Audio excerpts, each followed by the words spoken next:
Глава 211. Победитель. Скорее, посмотрите туда. Что? Я не верю своим глазам. Когда эта куча духовных растений внезапно появилась на земле, несколько людей вскрикнули от удивления, эти несколько криков сразу привлекли внимание других людей. Конечно же, боевой предок Лей Фуинцзы тоже обратили на это свое внимание. Однако, когда они увидели духовные растения перед Ханьли, ухмылка даосского священника мгновенно спала, в то время как боевой предок Ли, ненадолго застыв на месте, начал громко хохотать, будучи приятно удивлен. Этот большой пирог, упавший с неба, заставил его сердце разрываться от радости. После того, как боевой предок Ли пришел в себя от неожиданной радости и перестал смеяться, он посмотрел на Ханьли сияющим взглядом, постоянно оценивая его. Когда он посмотрел на него, он почувствовал симпатию к нему. С другой стороны, лицо даосского священника побледнело, он все еще не верил в происходящее. Естественно, он мог только мрачно смотреть на Ханьли. «Даосский брат, все кончено. Вы все еще хотите создавать проблемы для молодого поколения?» Боевой предок Ли хмыкнул, взглянув на выражение Фуинцзы. Он сделал шаг и заградил Ханьли, говоря это с серьезным выражением лица. Ханьли только что помог ему выиграть, и естественно, что он не мог позволить Фуинцзы запугать его перед этим множеством людей. В противном случае, его лицо бы было окончательно потеряно. Даосский священник, будучи пристыженным боевым предком Ли, понял, что он не может быть так несправедлив к ученику уровня концентрации Ци. Другие люди могли ошибочно решить, что он втайне что-то замышлял против этого ученика, поэтому он поспешно перевел взгляд на боевого предка Ли и засмеялся. Боевой предок Ли, вышло недоразумение. Этот даосский священник всего лишь удивился тому, что этот молодой юноша на 11 уровне смог собрать столько духовных растений. Я только поэтому взглянул на него. Даосский священник прилагал огромные усилия, чтобы сделать свое выражение как можно более непринужденным, но, думая о своей ставке, его сердце истекало кровью, и его выражение никак не могло вернуться в норму. Боевой предок Ли дважды холодно усмехнулся и не стал больше ничего говорить. В конце концов, он добился большой победы в сегодняшнем пари и не хотел продолжать провоцировать другого человека. Однако, в его голове также закрались подозрения относительно способности Ханьли заполучить так много духовных растений, но перед таким количеством людей из других сект, боевой предок Ли не хотел допрашивать Ханьли и решил пока закрыть на это глаза. Его сердце загорелось радостью, поскольку ему оставалось только победить над сектой маскирующейся Луны, поэтому ему было неважно, каким образом Ханьли заполучил столько духовных растений. Даосский священник, взглянув на выражение лица боевого предка Ли, понял его мысли. Мог ли он, как исключенный участник, только продолжать наблюдать за теми, кто выиграл, будь то эксцентричный старейшина Цун или человек с жестоким сердцем, но выражение лица старейшины Цуна было не лучше, чем у даосского священника. Духовные лекарства, которые принесли его ученики, совсем не радовали его. Пока боевой предок Ли был в приподнятом настроении, ситуация внезапно приняла неожиданный оборот. Количество духовных растений у последних учеников из секты маскирующейся Луны было около 10, в одно мгновение превысив даже сумму урожая долины Желтого Клена и секту абсолютной пустоты на 5 или 6 растений, выиграв последний раунд ставки. Этот поворот событий мгновенно ввел боевого предка Ли в ступор, в то время, как старейшина Цун вздохнул с облегчением и странно засмеялся. «Скорее, скорее принесите мне внутреннее ядро демонического водяного дракона. Я хочу усовершенствовать несколько пилюль, а это внутреннее ядро – лучший лекарственный катализатор». Старейшина Цун бесцеремонно потребовал, чтобы Фуинцзы отдал ему его выигрыш в пари. Услышав это, даосский священник Фуинцзы заставил улыбнуться и открыл рот, словно хотел что-то сказать, но не смог произнести ни слова. Увидев это, старейшина Цун с грустью посмотрел на него.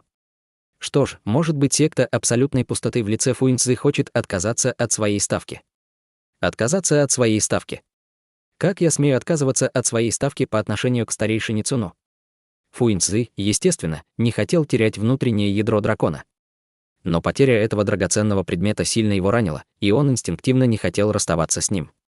Когда эксцентричный старейшина Цун упрекнул его в это, лицо даосского священника то краснело, то бледнело.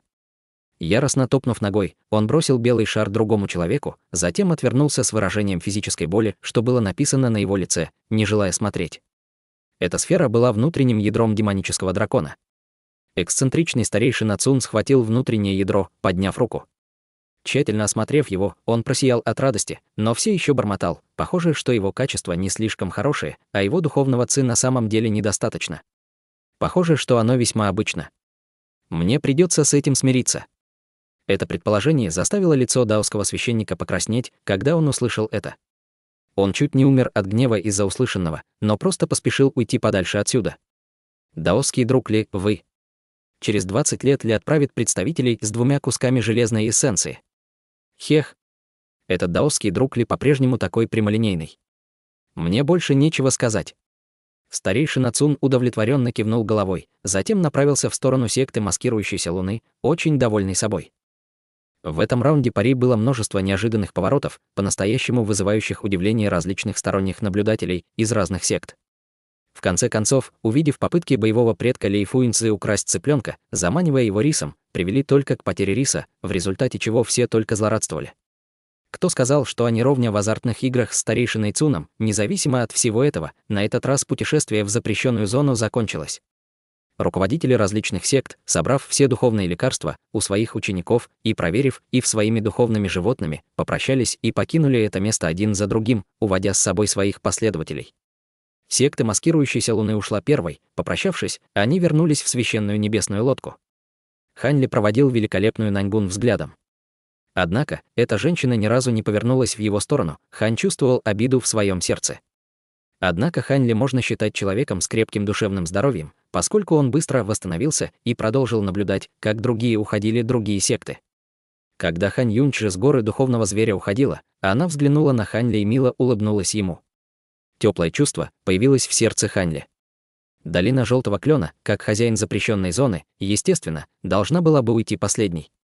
Таким образом, когда остальные 6 сект ушли, рядом с запрещенной зоной осталась только секта Долины Желтого Клена. Однако, боевой предок Ли не собирался просто так уходить. Вместо этого он поднял голову и, молча, посмотрел в сторону запрещенной зоны. Однако все вокруг знали, что боевой предок проиграл пари и поэтому не мог быть счастлив в глубине своего сердца. Таким образом, никто не осмеливался позвать его. Они могли только стоять и наблюдать за ним. Спустя полдня настроение боевого предка несколько улучшилось. Хотя он так и не повернулся к ним, он заговорил. Его первая фраза была адресована Хань Ли. «Ученик, который вернулся с самым большим количеством духовных растений, как тебя зовут и сколько лет прошло с тех пор, как ты вошел в долину?» Когда другие люди услышали это, они начали ему завидовать. Если боевой предок будет знать его имя, естественно, это означало большие преимущества. Хань Ли осторожно заговорил с уважением. «Меня зовут Хань Ли, я пришел в долину почти 3 года назад». Хань Ли. Боевой предок Ли медленно повторил имя Хань Ли, как будто пытаясь запомнить. Но он заговорил не сразу. Вместе этого он словно заставил всех переглянуться между собой. Они не знали, что было у него на уме. Но следующая фраза боевого предка Ли вынудила сердце Хань Ли задрожать, и он переключил 120% своего внимания на него. «Хань Ли, расскажи мне, как образом ты собрал столько духовных растений, и я хочу услышать об этом», — спросил боевой предок Ли. Хань Ли был настороже и уже давно подготовился к подобному допросу, поэтому ничуть не запаниковал. Он спокойно ответил: «Да, боевой предок. Все произошло благодаря счастливому стечению обстоятельств.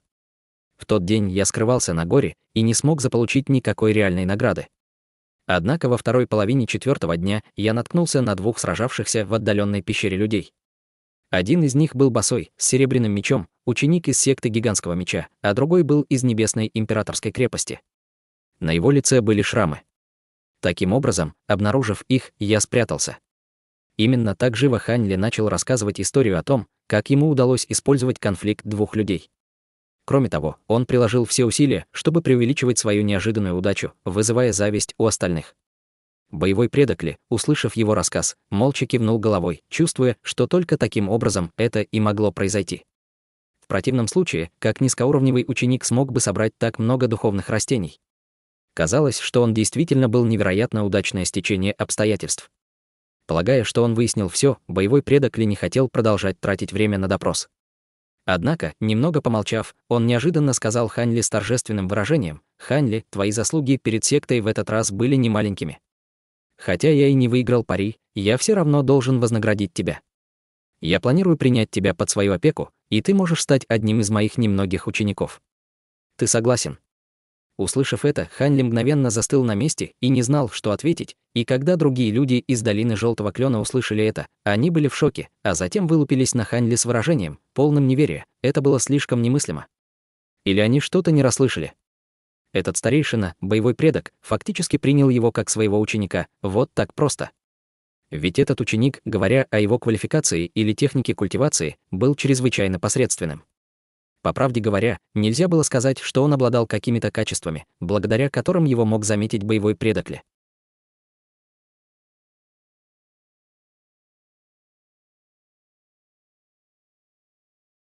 Глава 212. Внезапное осознание. Как правило, культиватор нижнего уровня, принимаемый культиватором стадии формирования ядра в качестве ученика, было большой редкостью. Даже в мечтах трудно было это представить. Хань Ли был в шоке от услышанного, но затем он инстинктивно обнаружил, что что-то не так. Основываясь на его способностях и магической технике, как такое счастье могло свалиться к нему на плечи? Хотя на самом деле это была высшая награда за его предполагаемые большие заслуги ради долины Желтого Клена, но он не мог в это поверить. Если бы боевой предок выиграл пари и был настолько счастлив, то это предложение могло быть действительно искренним. Однако, хотя он и проиграл, он все еще хотел сделать его своим учеником. Этого было достаточно, чтобы заставить Хань Ли задуматься. В то время, пока Хань Ли думал обо всем этом, на лице боевого предка Ли появилось недовольство. Когда он сказал, что примет Хань Ли в качестве своего ученика, он решил, что тот будет несказанно рад такому предложению и сразу же согласится. Но вместо этого Хань Ли молча стоял с изумленным выражением лица. Он не стал сразу отвечать, что несколько оскорбило боевого предка Ли. Однако он никоим образом не мог показать свое недовольство, и поэтому равнодушно продолжил: «Хань Ли, если ты не хочешь, чтобы я стал твоим мастером, тебе нужно только сказать это. Я не буду заставлять тебя. Вместо этого я могу дать тебе несколько магических инструментов в качестве компенсации». Услышав это, Хань Ли хотя и решил, что это было хорошим предложением, но в глубине своего сердца он не мог быть счастлив. Хань Ли четко понимал, что у всего этого могут быть свои последствия. Кроме того, разве мог ученик уровня концентрации Ци отказать культиватору стадии формирования ядра? Это не поддавалось никакому здравому смыслу. Возможно, если он отклонит предложение, это привлечет еще больше неприятностей. Думая об этом, он стиснул зубы. Независимо от того, каковы были намерения другого человека, ему придется иметь с ним дело. Боевой предок Ли, пожалуйста, простите за столь долгое молчание. Ваше предложение привело меня в такой восторг, что я потерял дар речи. Раньше я был обычный ученик, а теперь вы предлагаете мне ваше покровительство, и я слишком счастлив. Торопливо проговорил Хань Ли. Говоря это, его лицо сильно покраснело. Это выглядело так, как будто он на самом деле был очень взволнован. Затем Хань Ли несколько раз тактично поклонился боевому предку Ли, выполняя ритуал формального становления учеником. «Отлично. С сегодняшнего дня ты мой ученик, ученик Ли Хуаюня.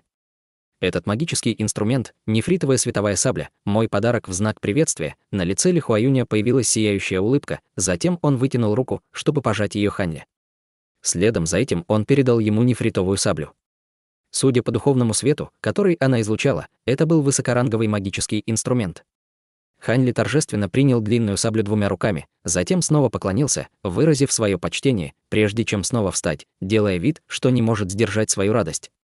Другие ученики смотрели на него с оцепенением, в то время как огонь горел в их глазах. Их взгляды, направленные на Хань Ли, были чрезвычайно специфичные, каждый желал оказаться на его месте, и весь его вид был им неприятен. Несмотря на то, что Хань Ли не мог точно знать их мысли, судя по тем тяжелым взглядам, которые они на него бросали, он мог приблизительно догадываться об этом, горько смеясь в своем сердце, и если бы это было возможно, он и правда надеялся, что этот боевой предок мог обратить внимание на кого-то другого, вместо него, несчастного ублюдка. Стоит отметить, что он отлично помнил урок, который он извлек от своего предыдущего мастера, доктора Мо. Вместо этого, с сегодняшнего дня у него другой мастер с еще большими способностями и властью. Это буквально лишило Хань Ли дара речи.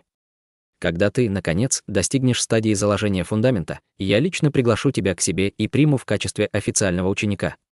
Неважно, если ты еще не достиг основания, я также дам тебе несколько указаний для твоей техники культивирования, пообещал боевой предок Ли. Да, мастер. Хань Ли, естественно, подчинился. Ладно, теперь давайте вернемся в долину Желтого Клена, заявил боевой предок Ли, взглянув на цвет неба. Затем все снова взобрались на серебряного питон боевого предка Ли и через несколько дней полета вернулись в долину Желтого Клена. Как только они вошли в долину, боевой предок Ли Хуаюань взял с собой двух распорядителей и отправился в официальный зал. Другие люди рассеялись один за другим, вернувшись в свои дома, ожидая призы, которые им будут присуждены через несколько дней. В маленьком коттедже сада сотни растений долины желтого клена старший дядя Ма широко распахнул глаза от удивления, уставившись на Ханьли, как будто увидел призрака. Он тихо пробормотал: «Это невозможно. Ты не только не умер, но еще и собрал целое состояние в запрещенной зоне. А теперь еще и боевой предок Ли принял тебя как своего ученика». «Да, старший боевой дядя Ма. Мне просто невероятно повезло», — улыбаясь, сказал Ханьли. Но его улыбка была такой, будто ему на самом деле было неприятно.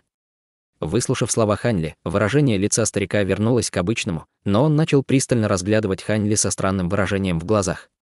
Его взгляд заставил Ханьли почувствовать некоторую тревогу, не зная о намерениях другого человека. «Малыш Хань, твой урожай за время путешествия в запрещенную зону действительно не маленький. Он намного превзошло все мои ожидания», — сказал пожилой человек, глубоко вздохнув. «Я тоже не ожидал этого», — спокойно ответил Ханьли.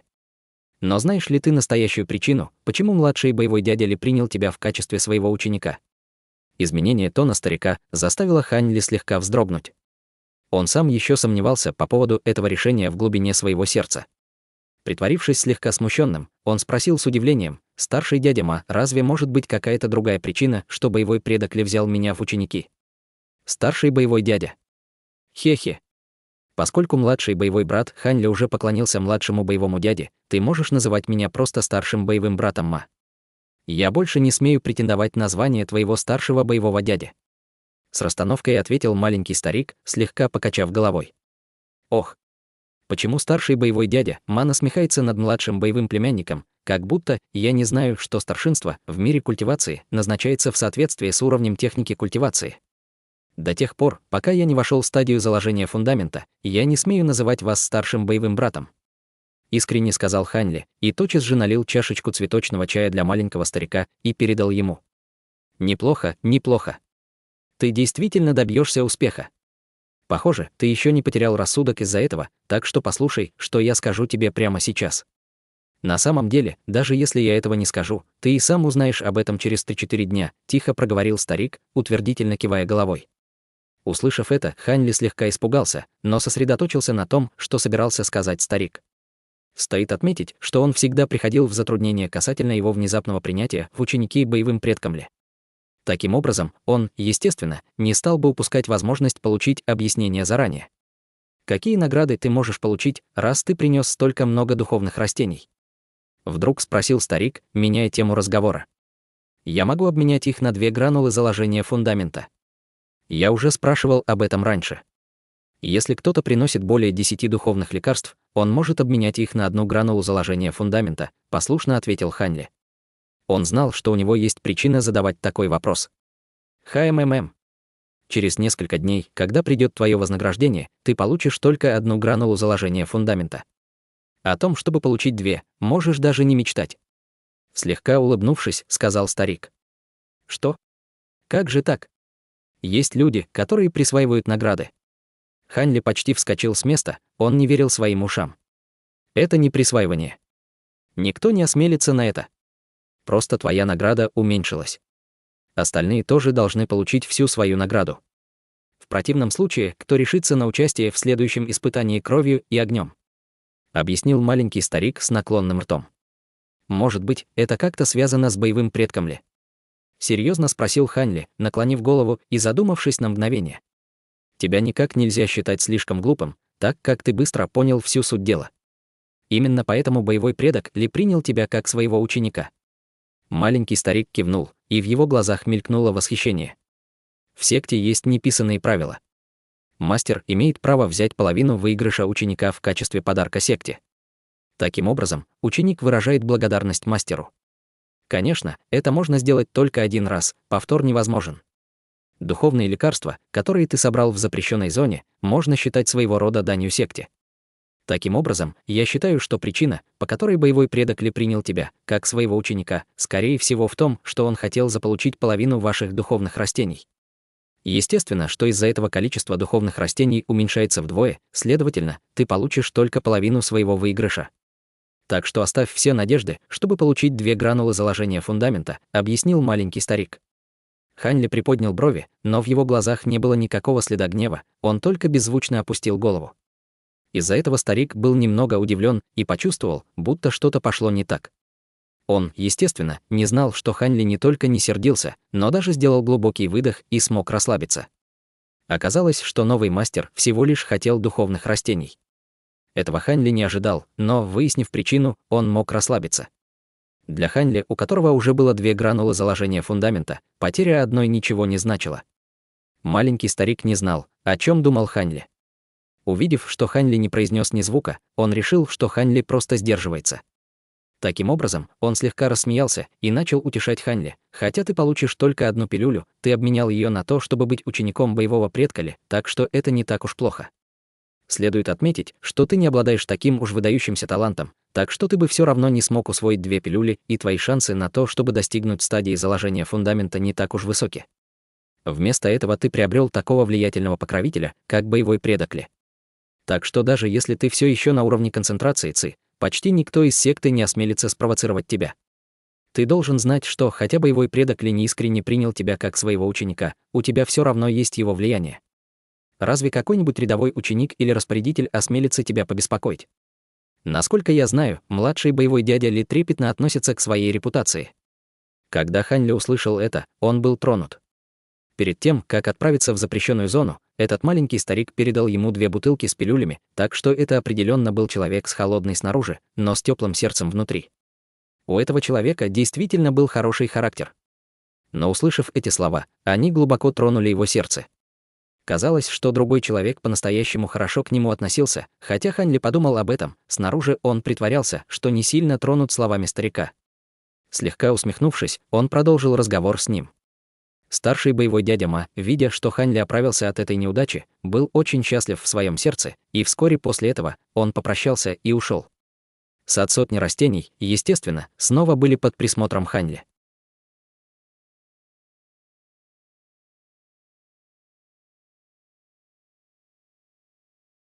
Глава 213. Подготовка. Хотя путешествие в запрещенную зону заняло всего 10 дней, Хань Ли чувствовал себя так, будто прошло несколько лет. Таким образом, он какое-то время просто лежал у себя на кровати в саду сотни растений, наслаждаясь комфортом и безмятежностью. Кроме того, что вернулся назад в целости и сохранности, он также отлично справился со своими задачами. Теперь он мог позволить себе по-настоящему беззаботный и крепкий сон. Казалось, что вся борьба со смертным миром находилась вдали от него, пока он спал. Хань Ли проспал до полудня 2-го дня перед тем, как проснуться. Проснувшись, он сразу же вздрогнул от волнения. Он немедленно начал строить планы на будущее. Первым делом, естественно, было то, что ему нужно было скорее вырастить 3 несозревших растения и должным образом сохранить их. Что касается других вспомогательных ингредиентов, то он, естественно, оставит их на потом. Однако полная подготовка ко всему этому не обойдется десятком дней или месяцем. По оценкам Хань Ли, ему, как минимум, понадобится несколько лет, прежде чем он будет полностью готов начать усовершенствовать пилюли. Поэтому Хань Ли не спешил со своими духовными растениями. Вместо этого он собрал урожай в запрещенной зоне.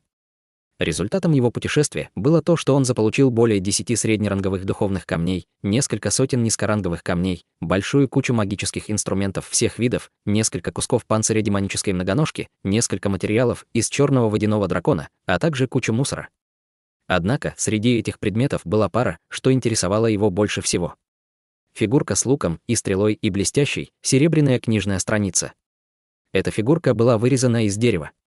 Его детали были настолько тщательно проработаны, что казалось, будто она живая. Кроме того, она была одета с головы до ног в очень реалистичные металлические доспехи с бронзовым луком в руке. Это был магический инструмент, который Хань Ли ранее приобрел у своих старейшин. Это был высокоранговый магический инструмент «Кукольный лучник». Получив этот магический инструмент, Хань Ли так ни разу и не воспользовался им. Это было потому, что этот магический инструмент требовал секретной техники расщепления души. Для того, чтобы контролировать его, кукловоду требовалась щель духовного чутья. Эта техника расщепления души была доступна только тем, кто достиг стадии заложения фундамента. Следует знать, что только культиваторы в стадии заложения фундамента или выше имеют достаточный уровень духовного чутья, чтобы переносить боль разделения души. С обычным духовным чутьем культиватора на уровне Ци, прежде чем даже завершить расщепление души, человек умрет или сойдет с ума от боли. Часто говорят, что духовное чутье бессмертного можно использовать для тщательного осмотра и сканирования предметов. Однако это не истинное значение расщепления души. Изначально духовное чутье было ничем иным, как маленькой внешней техникой. Однако, культивируя тайную технику, чтобы расколоть свою душу, было бы равносильно тому, что одному иметь несколько отдельных, индивидуальных божественных чувств, при этом каждое бы могло управлять несколькими инструментами. Чем больше раз делили их душу, тем больше магических инструментов они могли контролировать одновременно. Следует знать, что, когда ученики уровня концентрации сражались с врагом, они использовали одновременно только 2 магических инструмента. Если бы они использовали большие, они уже не могли бы так легко управлять ими. В конце концов, у кого их них было 5 или 6 магических инструментов. Если бы они бросили их всех на своего противника, это определенно было бы неэффективно и вызвало бы у противника лишь замешательство. На мгновение, рассмотрев фигурку, Хань Ли снова убрал ее и посмотрел на серебряную книжную страницу. Эту серебряную книжную страницу Хань Ли заполучил, победив ученика секты гигантского меча. Верх ее был потрёпанный, со множеством декоративных узоров. Она выглядела очень таинственной. Хань Ли долго размышлял об этом, но в итоге у него не возникло ни единой мысли насчет нее, и он просто отложил ее до следующего дня. Таким образом, в следующие дни Хань Ли изучал эту серебряную книжную страницу, ожидая новостей из высшего эшелона. Он хотел проверить, верно ли то, что сказал старик, и что его награда была уменьшена. Во второй половине 4-го дня боевой дядя Ван и незнакомый распорядитель посетили Хань Ли и принесли в качестве награды только 1 гранулу заложения фундамента. Они сказали то же самое, что и маленький старик. Боевой предок Ли забрал половину духовных растений в качестве подарка мастеру от своего ученика. Услышав это, Хань Ли холодно усмехнулся про себя, но снаружи он не подал никаких признаков недовольства. Увидев это, 2 распорядителя, которые изначально полагали, что им придется тратить время на объяснение, облегченно вздохнули. Затем они просто ушли, попрощавшись с сияющими улыбками. После того, как они ушли, он посмеялся над собой на мгновение и убрал полученную пилюлю. Теперь ему требовалось найти время, чтобы он мог укрыться и поглотить гранулы заложения фундамента после того, как он усвоит их. В конце концов, он не мог усвоить их за день, ему требовалось время, чтобы спокойно войти в уединение. Так шел месяц за месяцем. Спустя 3 года и препараты для улучшения пилюль Хань Ли были, наконец, завершены. В течение этого довольно длительного периода времени произошло несколько событий. После того, как младшая боевая сестра Чэнь употребила свою полученную в награду гранулу, она тяжело культивировала целый год. В конце концов, ей удалось совершить прорыв и войти в стадию заложения фундамента. Однако ее старшему брату повезло меньше. Хотя он уже использовал 2-й раз гранулу, он так и не смог сделать прорыв и застрял недалеко от стадии заложения фундамента. Говорили, что этот великий молодой мастер клана Чэнь потерял полное доверие к пути бессмертия и просто покинул секту, вернувшись в свой клан, чтобы заняться своими делами. Кроме того, репутация Хань Ли в долине Желтого Клена постепенно росло, и теперь его можно было считать почти знаменитостью, если не брать во внимание его большую удачу в запрещенной зоне и то, что он стал учеником боевого предка Ли, он смог прорваться спустя год после возвращения в секту. Это породило в других огромную зависть к нему. Но на следующий год все постепенно затихло. Тем не менее, за это время произошел небольшой инцидент. Старик Е, который сначала отказался от более половины согласованных предметов, внезапно отправил оставшиеся все долгожданные предметы, без исключения. Было даже немного больше. Благодаря этому Хань Ли почувствовал легкость и уверенность, вызванные наличием очень влиятельного покровителя. Естественно, втайне он был рад своему новому положению. Казалось, что его нынешнее положение в качестве ученика боевого предка Ли действительно имело немало преимуществ, однако, что касается его отношений с мастером, у него действительно не было слов. Помимо того, что он был назначен его учеником и лично получил от него переписанную копию техники «Суть владения лазурным мечом», Хань Ли больше ничего не слышал от него за эти 3 года. Казалось, он давно забыл о Хань Ли. Помимо нескольких невысказанных жалоб, Хань Ли был вполне доволен своей нынешней ситуацией. В настоящее время он искренне бросил все свои силы, чтобы сделать первые шаги в усовершенствовании стадии заложения фундамента. Он, естественно, не желал, чтобы кто-то его беспокоил. Однако его жизнь в уединении, наконец, подошла к концу. Дня назад закончился срок созревания последнего вспомогательного духовного растения, которое ему требовалось, и, таким образом, обладал всеми необходимыми ингредиентами. Оставалось только последнее. После нескольких спустя, Хань Ли аккуратно упаковал свои созревшие духовные растения и направился в зал Юэлу. Зал Юэлу ничуть не изменился с тех пор, как Хань Ли в последний раз видел его несколько лет назад. Естественно, те, кто охранял транспортное формирование, были заменены еще 2 учениками стадии заложения фундамента. Тем не менее, процедура была такой же, наряду с теми же нетерпимыми взглядами, что заставляло Хань Ли смеяться про себя. Несмотря на это, он без проблем вошел в зал Юэлу. Прогуливаясь по безлюдному коридору, Хань Ли увидел этого уродливого человека, который причинил ему много неприятностей. Он сейчас спал в каменной комнате. Хань Ли нахмурился. Немного помолчав, он достал небольшой магический инструмент. Затем он подошел к уродливому человеку и слегка потряс колокольчиком возле его уха. Маленький колокольчик ничего не значил для ушей Хань Ли, но тот уродливый человек вскочил так, как будто его ягодицы были в огне. Он тут же проснулся и громко закричал неясно: «Что происходит? Кто это? Что тебе нужно?» Уродливый человек явно еще не до конца проснулся.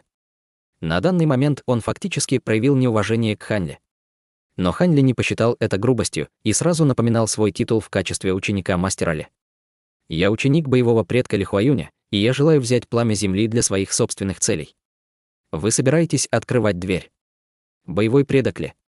Уродливый человек хорошо знал это имя и тут же проснулся. Он поспешно проговорил несколько комплиментов Хань Ли, направляясь к каменной двери. Сделав 2 шага, он будто что-то вспомнил и тут же повернулся к Хань Ли с выражением сомнения на лице. Когда Хань Ли увидел это, он ясно понял намерение другого человека. После некоторого колебания он достал технику суть владения лазурным мечом, которую Ли Хуаюань передал ему, и показал его уродливому человеку. На ней была личная подпись боевого предка Ли. Он думал, что этот уродливый человек знал не только имя боевого предка Ли, но также знал и его почерк. После того, как он немного осмотрел книгу, он почтительно вернул ее Хань Ли. Затем он сказал с улыбкой: «Видимо, этот младший боевой брат хочет улучшить инструменты или доработать пилюли. Я обязательно сделаю все возможное для младшего боевого брата». Хань Ли изначально полагался на имя боевого предка Ли, чтобы узнать, может ли он получить несколько особых привилегий касательно пламени земли. Увидев, что уродливый человек тактично взял на себя инициативу, чтобы сказать это, Хань Ли ответил с непринужденным выражением лица: «Я планирую улучшить несколько пилюль и надеюсь, что комната может быть устроена с относительно мягким и стабильным огнем земли. Больше я не побеспокою вас». Ранее Хань Ли уже узнавал у маленького старика о том, как устроен пламя земли, и поэтому он уже знал, что это место было то самое место. Вот почему он сказал это. «Это легко устроить. Я все сделаю прямо сейчас для младшего боевого брата. Однако, плата за обслуживание». Слегка смутившись, проговорил уродливый человек. Когда Хань Ли услышал это, он слабо улыбнулся. Неожиданно он достал духовный камень среднего ранга и передал его уродливому человеку, неторопливо добавив: «Естественно, что я заплачу вам достойную плату. Поскольку мне потребуется много времени для улучшения пилюль, это можно считать авансом. Если этого будет слишком много, я заберу разницу».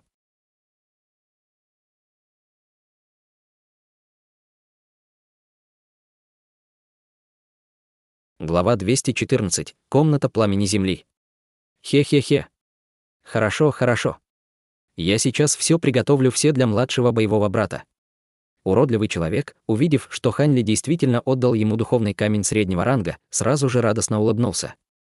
Стоит знать, что хотя общепринятым обменным курсом в мире культиваторов было 100 низкоранговых духовных камней за 1 среднеранговый, на самом деле обмен среднерангового духовного камня на 100 низкоранговых не был равноценным, потому что этого было мало. Это объяснялось тем, что все знали, что при одинаковых условиях скорость поглощения духовного ци из среднерангового духовного камня была намного быстрее, чем при использовании низкоранговых камней. Исходя из этого, все желали сохранить духовные камни среднего ранга, не обращая внимания на низкоранговые камни.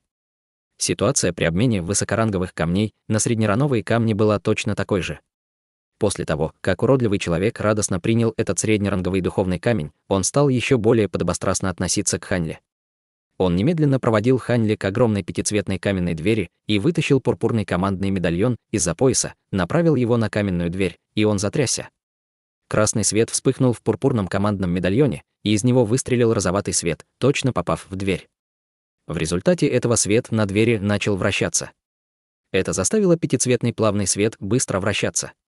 Наконец, каменная дверь со скрипом, раздирающим уши, медленно поднялась, обнажив черный тоннель.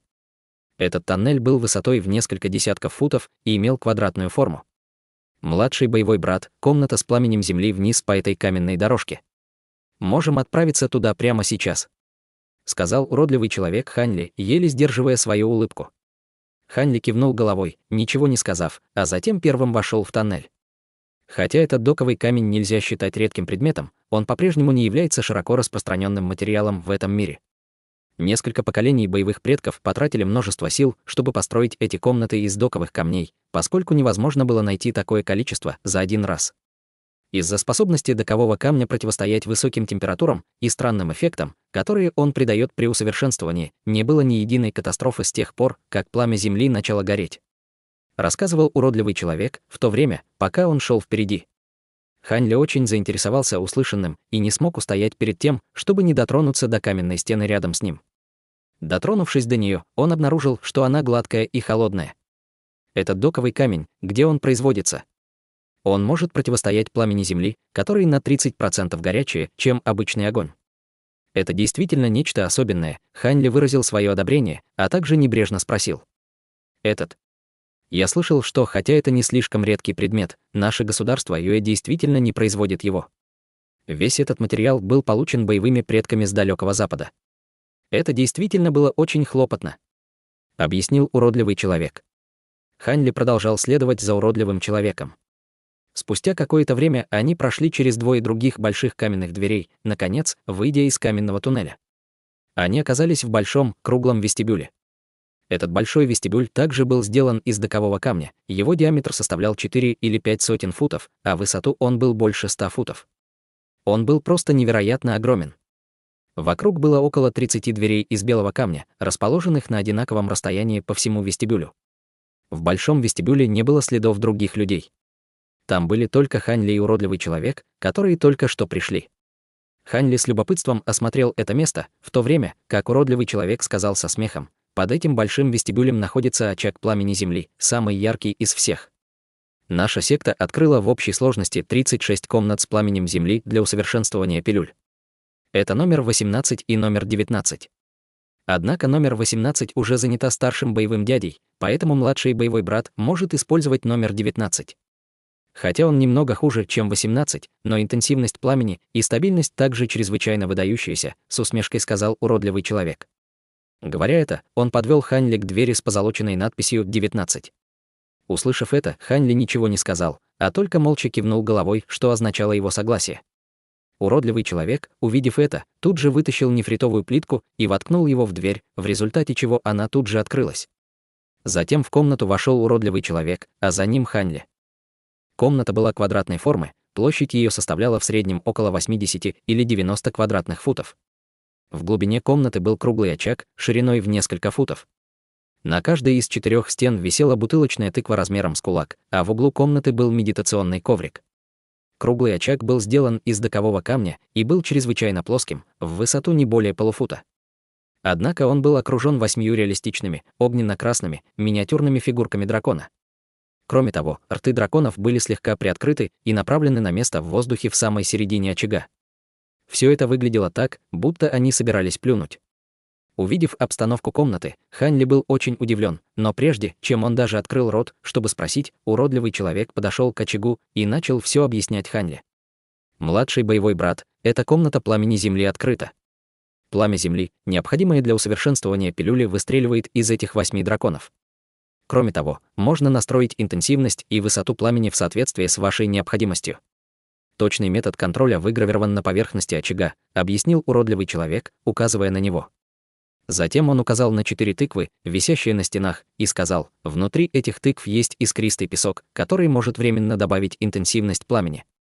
Если младший боевой брат считает, что температура пламени недостаточно высока, вы можете использовать их для временного увеличения интенсивности, но продолжительность не будет слишком высокой. Кроме того, младший боевой брат должен аккуратно обращаться с этой нефритовой пластиной. Как только дверь в комнату закроется, все контакты с внешним миром будут отрезаны.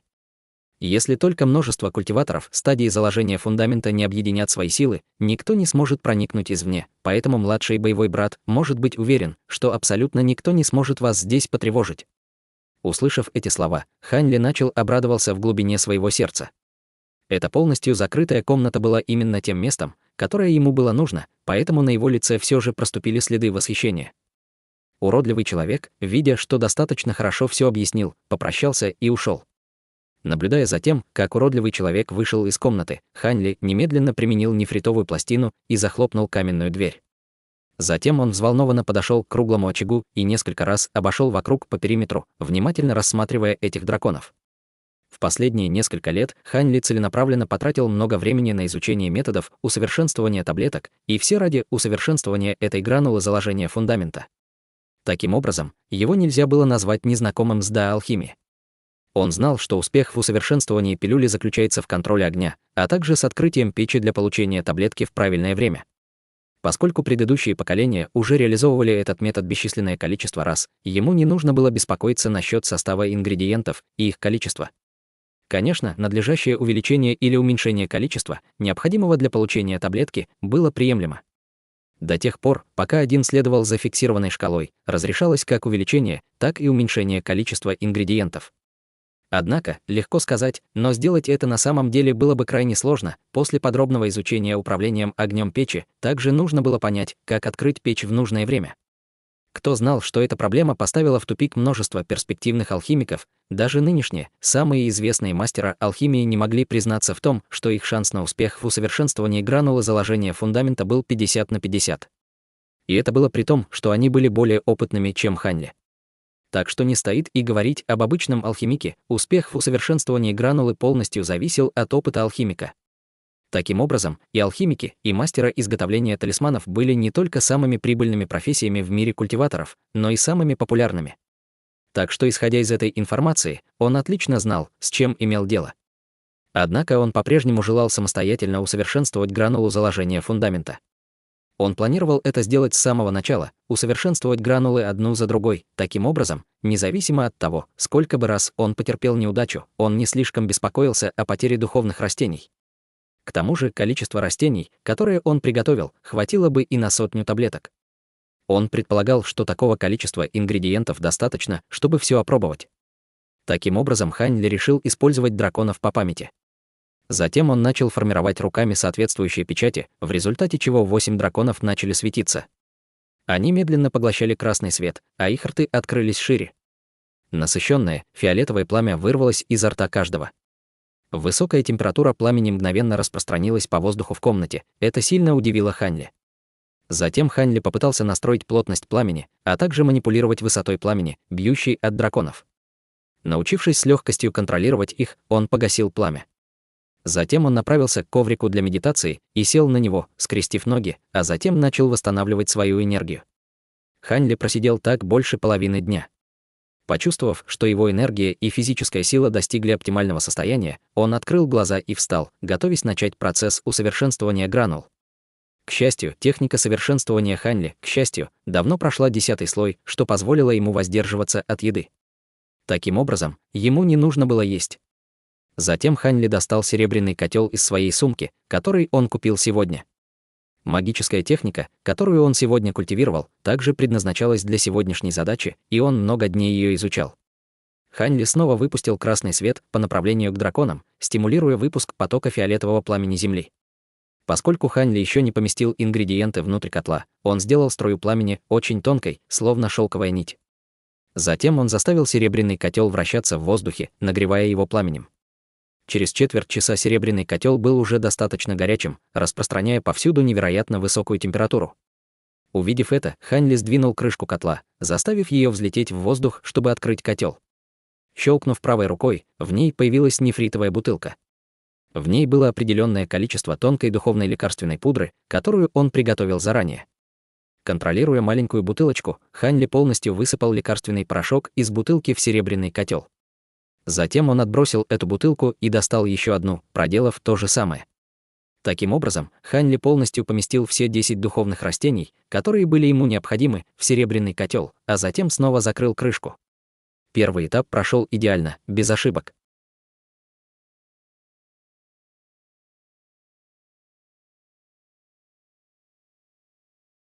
Глава 215. Усовершенствование гранулы и стадии заложения фундамента. Под контролем Хань Ли фиолетовый огонь, испускаемый 8 драконами, стал почти таким же толстым, как палец. Когда скорость вращения серебряного котла замедлилась, пламя в центре слегка начало дрожать. Со временем маленький котел начал испускать приятный аромат, который возбуждал обоняние человека. Тем не менее, Хань Ли четко понимал, что сейчас он был еще далек от создания таблетки. По крайней мере, ему нужно использовать еще более интенсивное пламя, чтобы сформировать таблетку. Только так он мог завершить формирование таблетки.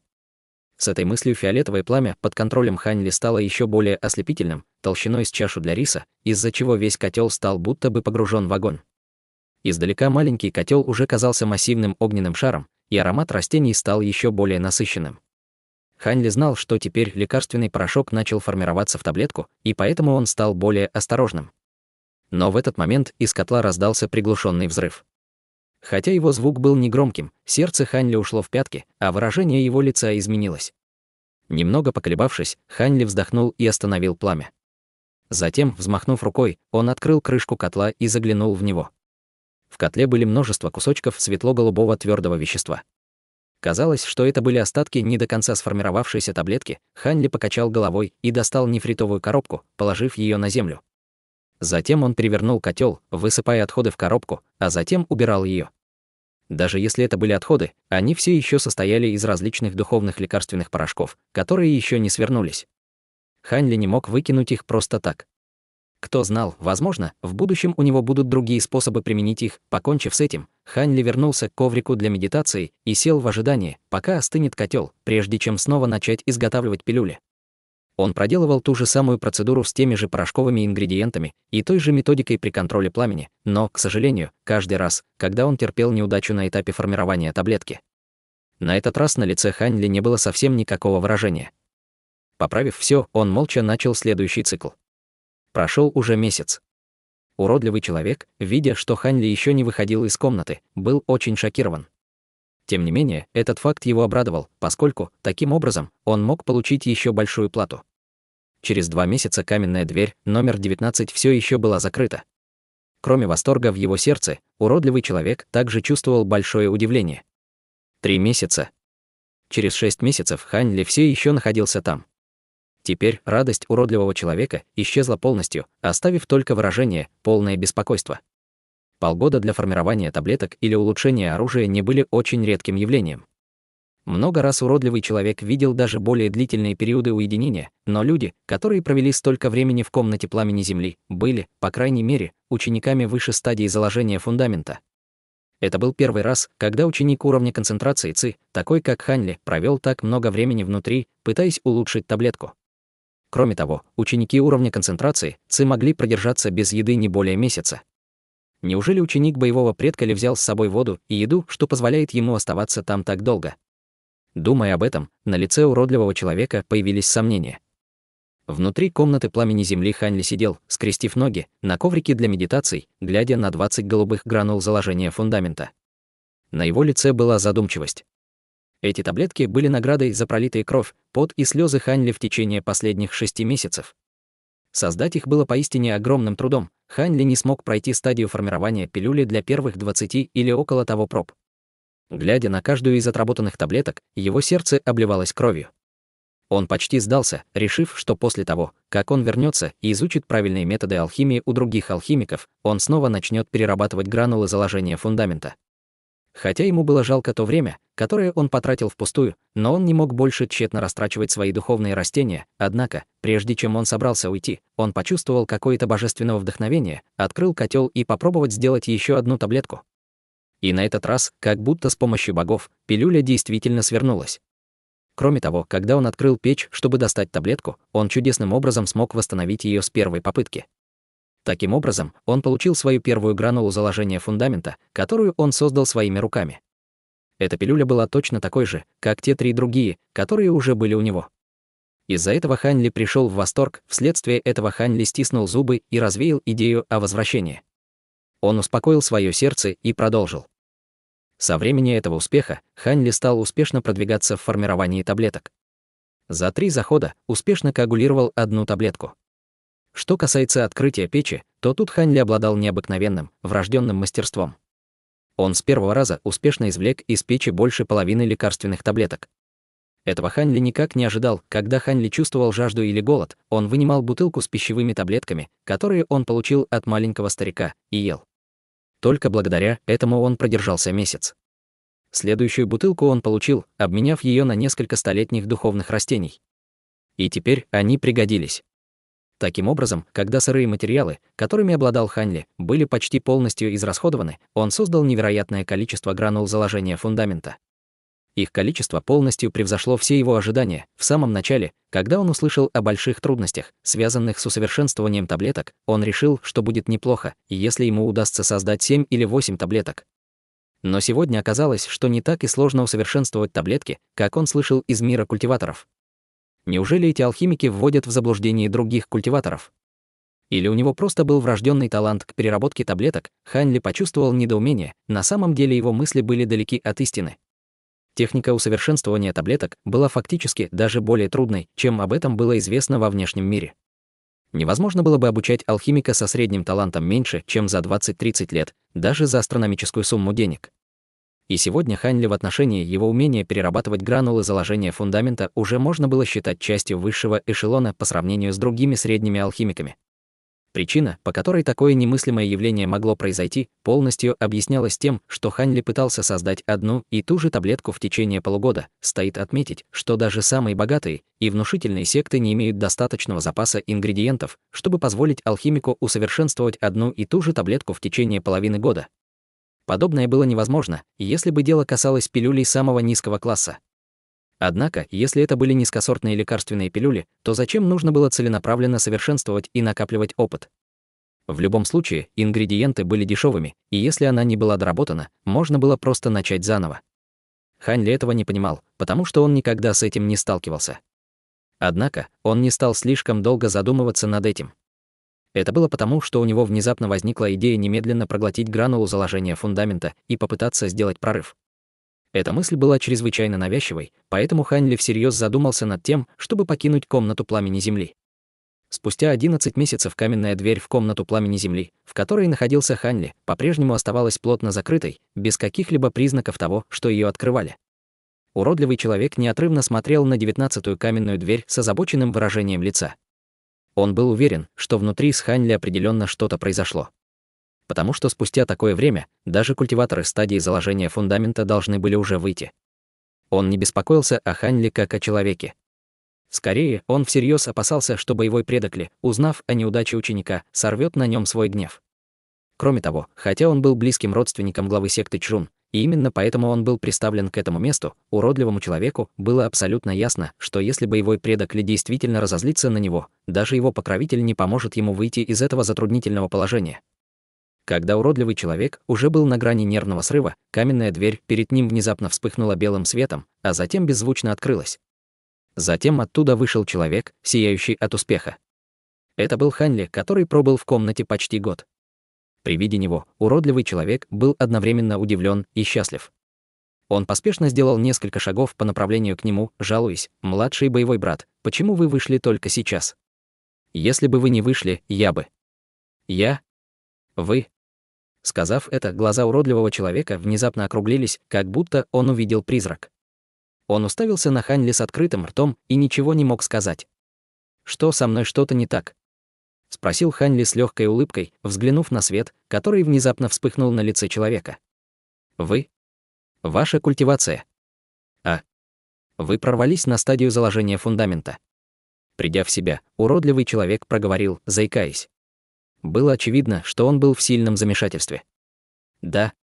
После того, как я доработал таблетку, я почувствовал, что здесь подходящее место, что усвоить ее, поэтому я проглотил гранулу заложения фундамента и начал культивировать при закрытых дверях. В конце концов, я успешно сделал прорыв. Теперь я действительно нахожусь на уровне культиватора стадии заложения фундамента». Услышав вопрос уродливого человека, Ханли с гордостью ответил, лениво потягиваясь. «Достигли стадии заложения фундамента здесь». Уродливый человек взглянул на комнату пламени Земли позади Ханли, затем взглянул на Ханли, все еще не веря в это. Прорваться стадию заложения фундамента в комнате пламени Земли после того, как усовершенствовал пилюли, он действительно первый раз слышал нечто подобное, однако, пошевелив губами несколько раз, он не стал задавать вопросы, которые вертелись у него на языке. Мало того, что он был ученик боевого предка Ли, теперь он уже был учеником на уровне культиватора стадии заложения фундамента, так что он не мог позволить себе его спровоцировать. Что, разве это запрещено? Ханли взглянул на другого человека и спросила.